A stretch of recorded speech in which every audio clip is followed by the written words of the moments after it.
Voiture de légende en collaboration avec les montres Eberhard et avec Bardal, les produits de haute performance mécanique.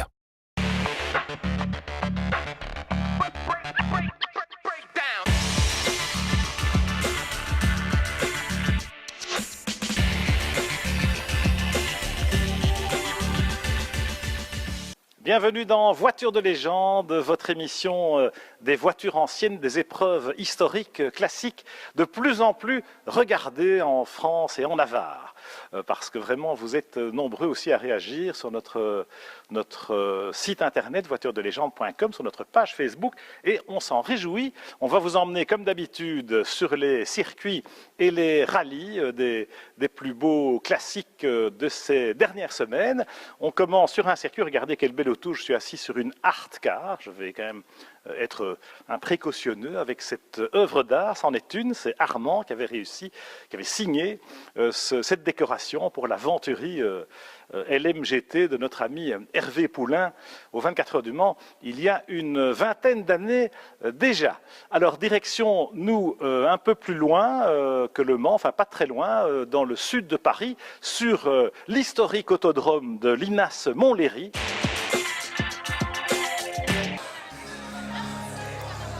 On trouvait un plateau de modèles de rêve qui tournaient sur cet autodrome de légende comme des Ferrari 250 LM, Jaguar Type D ou autres Amilcar.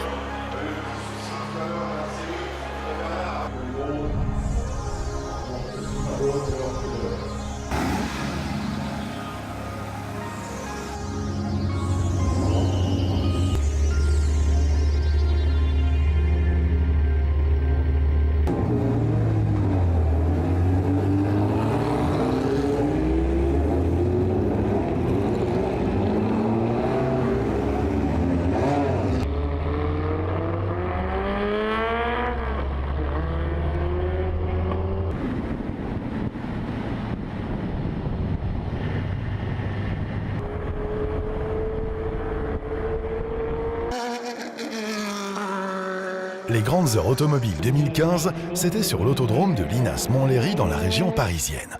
Une incroyable aventure dès la première édition, avec près de 30 pilotes auto et moto, dont Hubert Auriol, Yanis Dalmas, Jacques Lafitte ou Henri Pescarolo, pour une épreuve conviviale, riche en surprises et en émotions.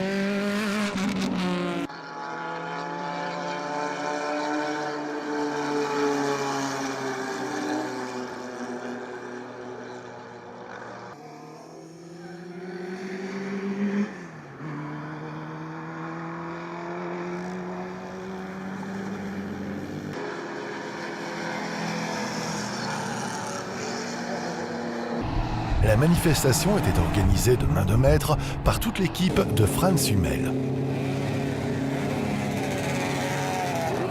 Les amateurs de la moto avec les grandes heures de l'automobile n'étaient pas déçus. Les MV Agusta ou Norton Commando 750 se sont retrouvés sur l'autodrome et ont fait le bonheur des spectateurs présents dans les paddocks.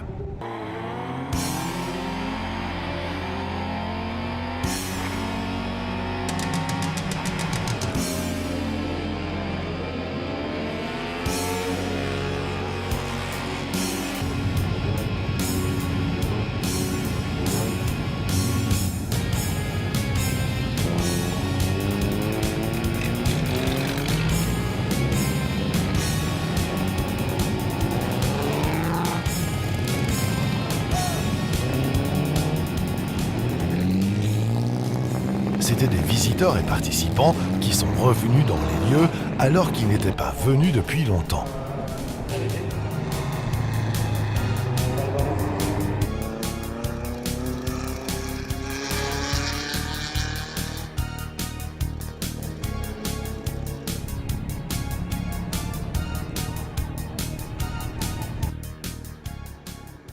Ils ont fait revivre les années 80 avec toute la nostalgie de l'époque. Ce sont déjà des retombées médias remarquables avec des sujets dans la presse spécialisée et sur les différentes chaînes de télévision nationales ou internationales. Des visiteurs et participants qui n'ont pas été déçus au vu de leur retour enthousiaste et positif sur les pages Facebook de l'épreuve.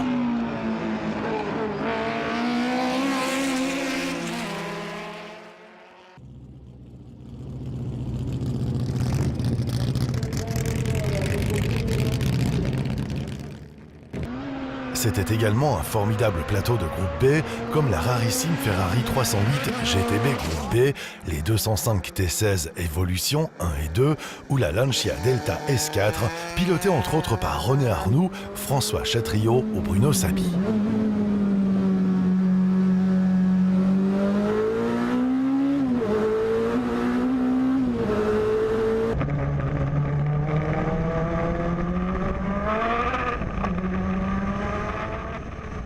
Bref, un succès qui donne encore plus aux organisateurs de la motivation pour préparer la seconde édition.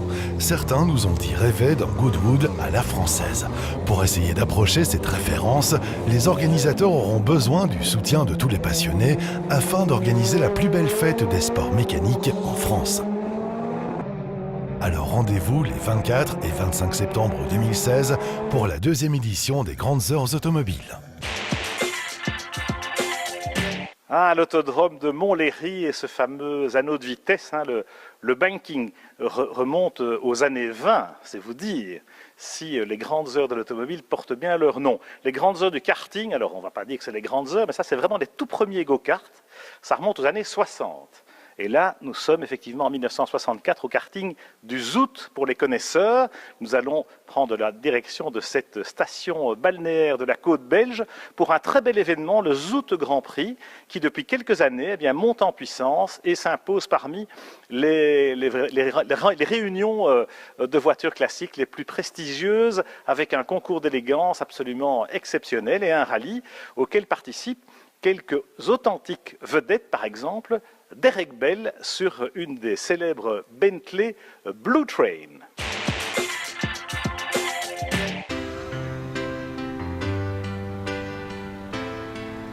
Le rallye classique du Zout 2015 s'est déroulé à Knock, ville de la côte belge, et qui est appelé le Zout Grand Prix.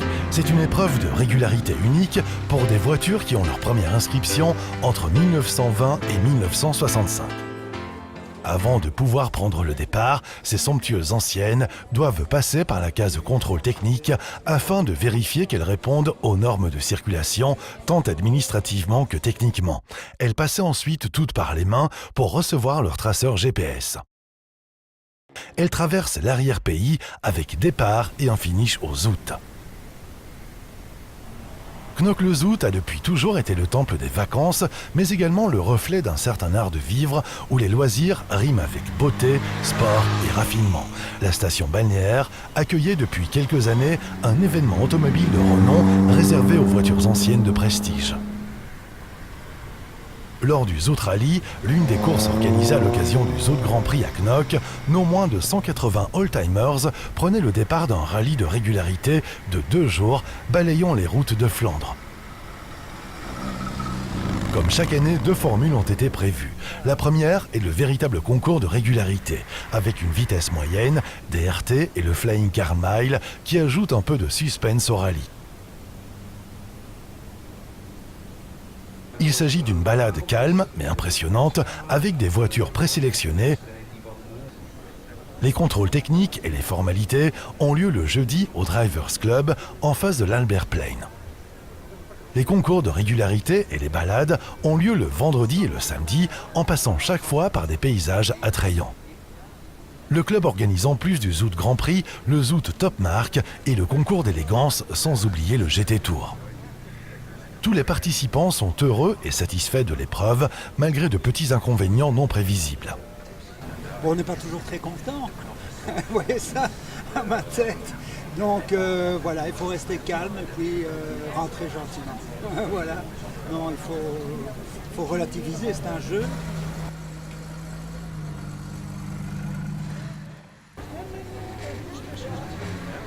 Derek Bell est un ancien pilote automobile anglais, spécialiste de tourisme, d'endurance, connu pour avoir remporté à 5 reprises les 24 heures du Mans. Il a couru également en F1. Au volant de la célèbre Bentley Blue Train de 1930, il nous donne ses impressions. Regardez autour de vous, tout ce monde est heureux d'avoir la possibilité de regarder ces belles voitures, de conduire dans les endroits du pays que normalement on ne voit jamais. Tout cela est assez spécial. How are the roads today? They're not very good. Les routes, elles ne sont pas très bonnes. Cette voiture a été construite pour de larges routes. Donc ici, on a besoin d'une petite voiture. C'est tout de même fantastique, mais il y a des tracteurs et beaucoup de boue, des cyclistes, des enfants qui sortaient des écoles. Donc il fallait s'arrêter souvent, mais malgré tout, c'était très bien. Le vendredi, les concurrents prenaient le départ pour les 3 RT, les menant dans la région de Renaix. Après un lunch, dans un cadre inédit, ils repartiront pour 4 étapes chronométrées supplémentaires dans les traces des rallyes des 12 heures et 24 heures de Renaix, avant un retour sur Heist pour le fameux Carmyle.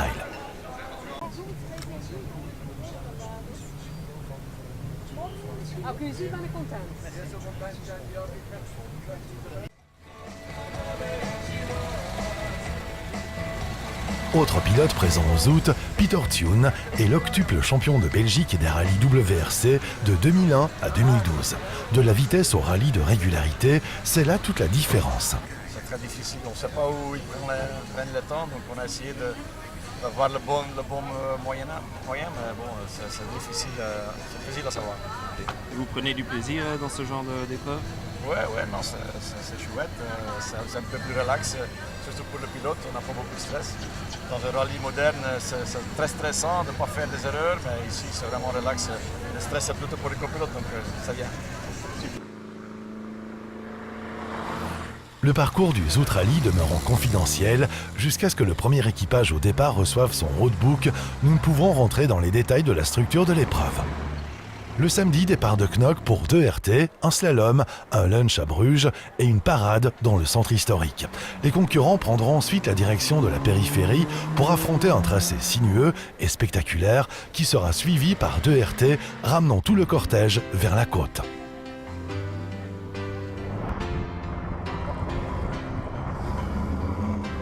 La deuxième formule donne la possibilité de faire une balade plus courte, sans vitesse moyenne. Le Zout Automobile Club veut rassembler les amateurs de belles voitures, qu'elles soient anciennes ou du dernier cri.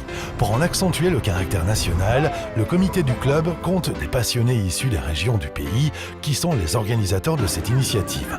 Philippe Van der Heijs, Philippe et David Bourgault ont réussi leurs efforts sous la présidence du comte Leopold Lippens, responsable de la ville. Après les frimas de la mer du Nord, eh bien, direction le nord de l'Espagne cette fois. Nous allons dans la région d'Oviedo, le fief de Fernando Alonso en personne. Pour un très beau rallye historique, le Rally dos Asturias, un beau périple dans une région magnifique.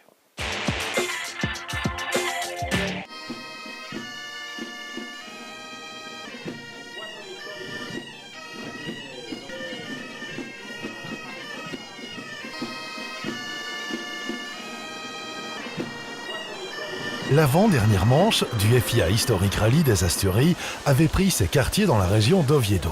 La ville se situe au nord de l'Espagne et se trouve au centre des Asturies, un peu plus de 25 km de Gijón. Ils étaient plus de 60 équipes qui avaient confirmé leur participation à la 7e édition du Rallye historique des Asturies, comptant pour le championnat d'Espagne rallye historique de vitesse et de régularité, ainsi que pour les épreuves régionales de la spécialité. Parmi les véhicules inscrits, il y avait les participants du championnat d'Europe FIA Regularity Sport, comme Massimo Pedretti, Pedro, qui avec sa Lancia Delta intégrale 16 soupapes et son numéro 1, était l'un des pilotes de référence en lutte pour la victoire finale, ou encore son compatriote Carlo Falcone, aussi sur Lancia.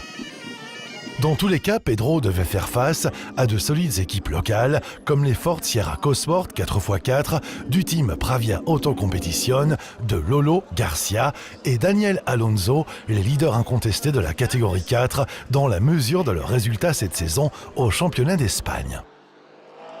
Ils étaient rejoints par le retour de l'ancien champion d'Espagne Antonio Sainz sur Porsche Carrera RS 3 litres portant le numéro 6 ou le jeune Alberto Monari, Ford Sierra RS numéro 14, voire même la Porsche 911 SC numéro 4 de Carlo Marenzana. Parmi les Nordiques, on notait le pilote finlandais Sverre Norgard et sa Volvo 122.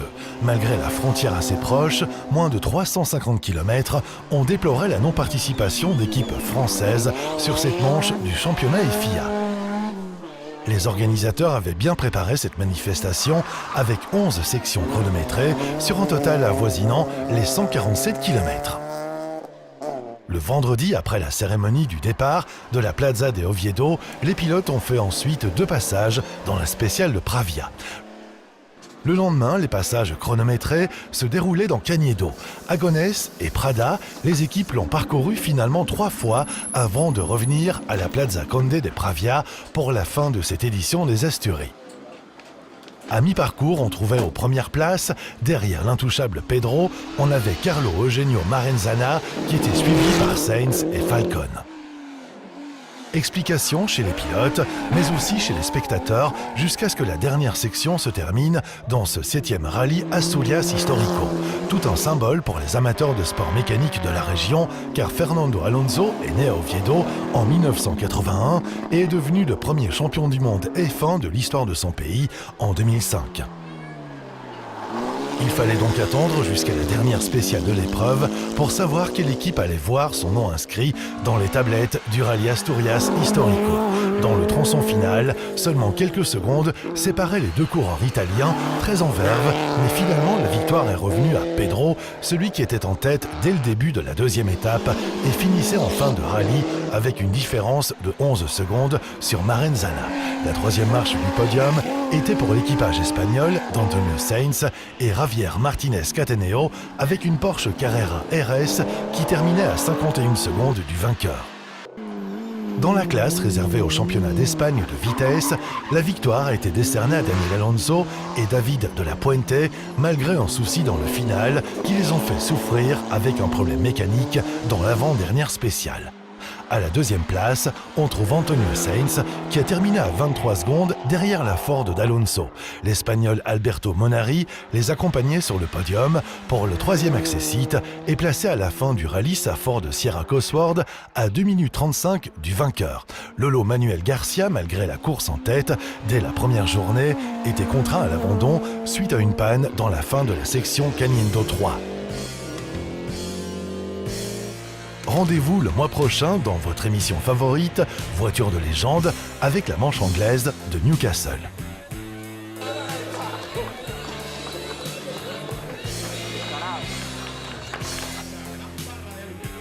Número 1 del Campeonato de España, Dani Alonso, David de la Fuente.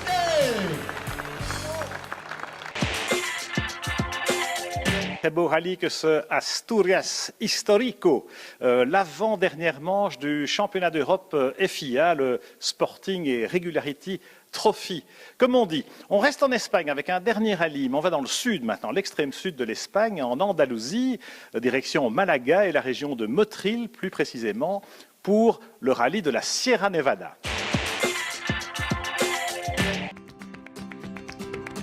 Un rallye dans le bassin méditerranéen, au soleil et sous un ciel bleu pour ce parcours dans l'extrême sud de l'Espagne. Le Sierra Nevada Classic 2015 est une navigation au cœur du désert insoupçonné de Tabernas et des pics montagneux de l'Andalousie. Le tout y était proposé cette année par Pierre Barret et son équipe. Un rallye qui commence et se termine à Malaga. Un programme de 5 jours et de près de 1300 km de plaisir de pilotage.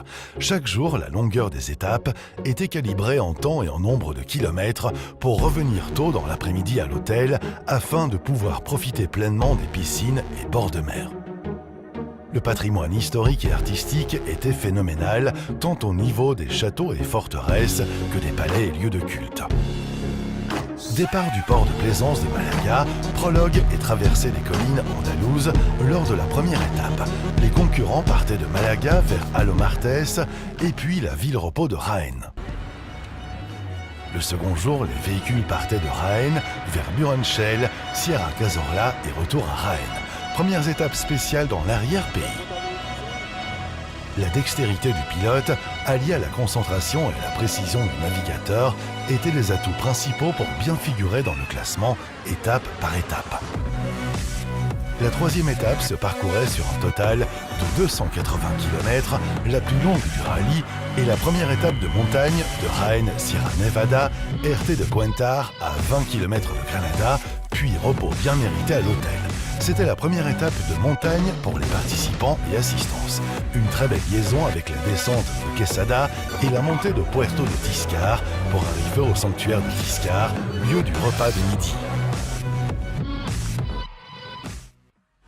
Une épreuve qui offrait de multiples possibilités pour le choix des tronçons de régularité, avec l'opportunité de tester un nouveau système de mesure de régularité par satellite, le système Tripi. Ce système fonctionne à l'aide d'un boîtier GPS placé dans chaque voiture concurrente et permet de donner la position précise des véhicules participants et le temps de passage précis aux endroits choisis par l'organisation sur le parcours. Ce système implique une présence assez réduite de commissaires tout au long du parcours. Les contrôles horaires principaux étaient maintenus. 3 catégories étaient proposées, classique, touring et découverte. Si l'on considère le rallye de régularité dans sa forme la plus compétitive, la catégorie classique est sans conteste la catégorie reine avec une soixantaine de tests de régularité, RT, la plupart parcourus à une vitesse moyenne de 36 à 49 km/h. Pour ces 2 catégories régularité, le roadbook était établi principalement en fléché métré et fléché non métré. La catégorie découverte porte bien son nom cette année puisqu'elle permet aux équipages qui ne connaissent pas bien le rallye de régularité de découvrir le parcours à leur rythme sans prise de temps. La catégorie Touring offre un vrai rallye de régularité avec un parcours identique et le même nombre de tests de régularité, mais avec une vitesse moyenne imposée de maximum 45 km/h. C'est donc une vraie épreuve de régularité qui nécessite adresse et précision, mais parcourue avec un rythme un peu plus relax, idéal pour les voitures anciennes, les avant-cars et les équipages qui veulent bien figurer dans le classement sans se prendre trop la tête.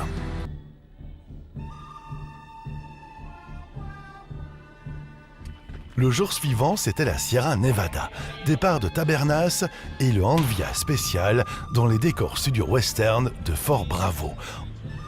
Entre la Sierra de Los Filabres et la Sierra Alamila, le désert de Tabernas offrait des paysages époustouflants où se sont tournés des films de western, dits spaghetti, y compris certaines scènes du film Laurence d'Arabie.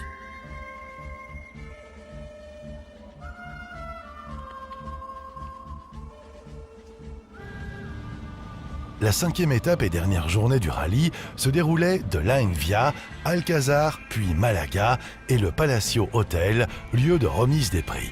Le premier RT du matin vers Oanes était un des plus difficiles du rallye. L'adresse et la connaissance du roadbook ont permis à l'équipage composé de Marc Godfrey et Suzanne Godfrey sur MGB de remporter ce rallye devant la paire Joseph Pez et Pascal Maquet sur Porsche 356. La Delahaye 135 de Dirk et Nick Van Praag prenait la 3e place et terminait premier de la classe 1. Les équipages se retrouvaient au CH final pour un apéro tapas bien mérité. C'est à ce CH que s'effectuait le démontage du matériel Tripi. Une liaison de 110 km en grande partie par autoroute ramenait tout ce petit monde à Malaga. Moi je trouvais ça très sympa. On sent qu'il y a vraiment un souci de bien faire et de faire plaisir à tous les participants de la part de l'organisation. Donc ça c'est quand même assez sympa. La classe 2 était remportée par Michel Clojean et Yves Noulanders avec leur Porsche 356 sur ce Sierra Nevada 2015. Rendez-vous en 2016 au Portugal.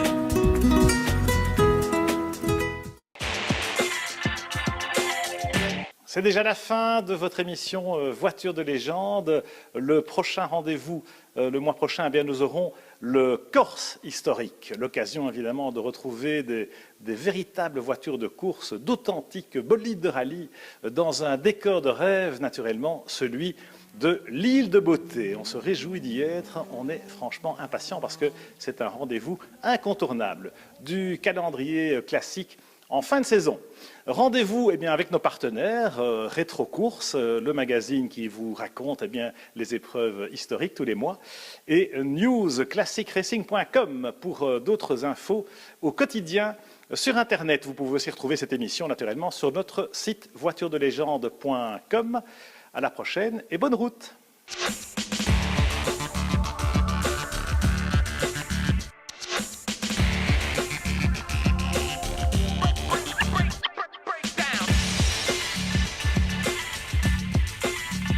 Voitures de légende en collaboration avec les montres Eberhard et avec Bardal, les produits de haute performance mécanique.